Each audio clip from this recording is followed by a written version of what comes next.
Hello. ഇപ്പോൾ രാവിലെ തന്നെ എണീറ്റിട്ട് ഇതാ അടുക്കളയ്ക്ക് കയറിയിട്ടുണ്ട്. ഇന്ന് ഉണ്ടാക്കാൻ വിചാരിക്കുന്നത് ഇഡ്ഡലിയാണ് കേട്ടോ.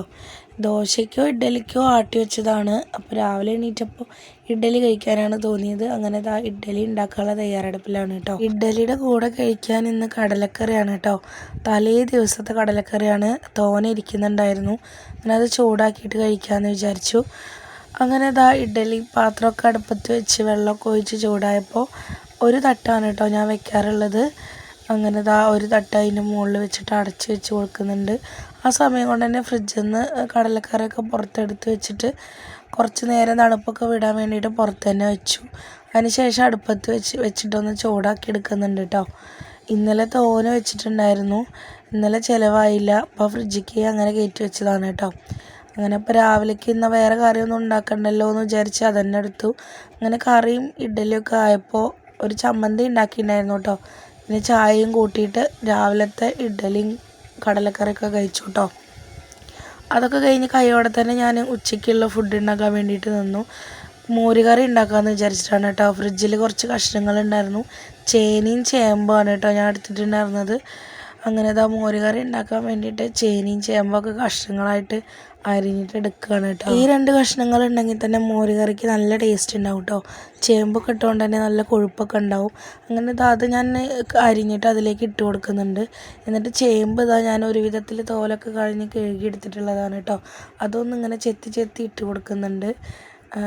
എനിക്ക് ചേമ്പ് ചെത്താൻ അങ്ങനെ അറിയില്ല കേട്ടോ. അങ്ങനെ ഒരു വിധത്തിൽ ഇങ്ങനെയൊക്കെ ചെറുതും വലിയ കഷ്ണങ്ങളൊക്കെ ആക്കിയിട്ട് അതിലേക്ക് ഇട്ട് കൊടുത്തിട്ടുണ്ട് കേട്ടോ. പിന്നെ പൊടികളായിട്ട് ഇട്ട് കൊടുക്കുന്നത് 2 സ്പൂണ് മഞ്ഞൾപ്പൊടി, പിന്നെ ആവശ്യത്തിനുള്ള ഉപ്പ്, പിന്നെ മുളക് പൊടിയാണ് കേട്ടോ ഇട്ട് കൊടുക്കുന്നത്.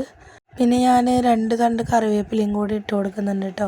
കറിവേപ്പിലയൊക്കെ ഞാൻ ഇലയൊക്കെ നുള്ളി ഞാനൊരു പാത്രത്തിലാക്കി വെച്ചിരിക്കുകയാണ് കേട്ടോ. അങ്ങനെ അതും കൂടി ഇട്ട് കൊടുത്ത് ആവശ്യത്തിനുള്ള വെള്ളം കൂടി ഒഴിച്ചിട്ട് ഒന്ന് അടച്ച് വെച്ച് വേവിക്കുന്നുണ്ട്. അങ്ങനെ അത് അടുപ്പത്തായ ടൈം കൊണ്ട് തന്നെ ഞാൻ പയറൊക്കെ പൊട്ടിച്ച് ഉപ്പേരി വെക്കാമെന്ന് വിചാരിച്ചു കേട്ടോ.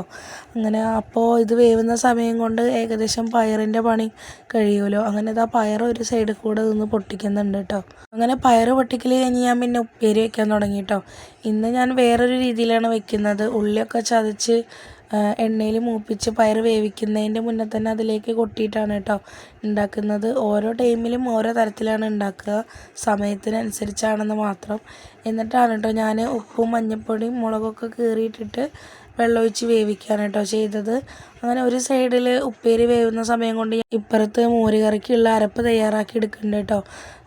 നാളികേരത്തിലേക്ക് ചെറിയ ജീരകവും കുരുമുളകും ഇട്ടിട്ടൊന്ന് അരച്ചെടുക്കുന്നുണ്ട്. പിന്നെ സൈഡിൽ കൂടെ ഞാനൊരു 2 മുട്ടയും കൂടി എടുത്തൊന്ന് ഓംപ്ലേറ്റ് അടിക്കുന്നുണ്ട് കേട്ടോ. അങ്ങനെ അതും ഒരു സൈഡിൽ കൂടെ ഇപ്പുറത്ത് നടക്കുന്നുണ്ട്. അങ്ങനെ മുട്ടയൊക്കെ ഒന്നായി വന്നപ്പോൾ ഞാൻ മോരുകറിയിലേക്ക് അരപ്പൊക്കെ ഒഴിച്ചിട്ട് ഒന്ന് കുറുക്കി എടുക്കുന്നുണ്ട് കേട്ടോ. പാത്രം കുറച്ച് ചെറുതായി പോയി. അങ്ങനെ നല്ല അടിപൊളി മോരുകറി റെഡിയായി. അതിലേക്ക് വറവിടാണ് കേട്ടോ. കുറച്ച് കടുക്, കുറച്ച് ഉലുവ, വറ്റൽമുളക്, കറിവേപ്പില, ഇതാണ് കേട്ടോ ഞാൻ വറവിടാൻ എടുക്കുന്നത്.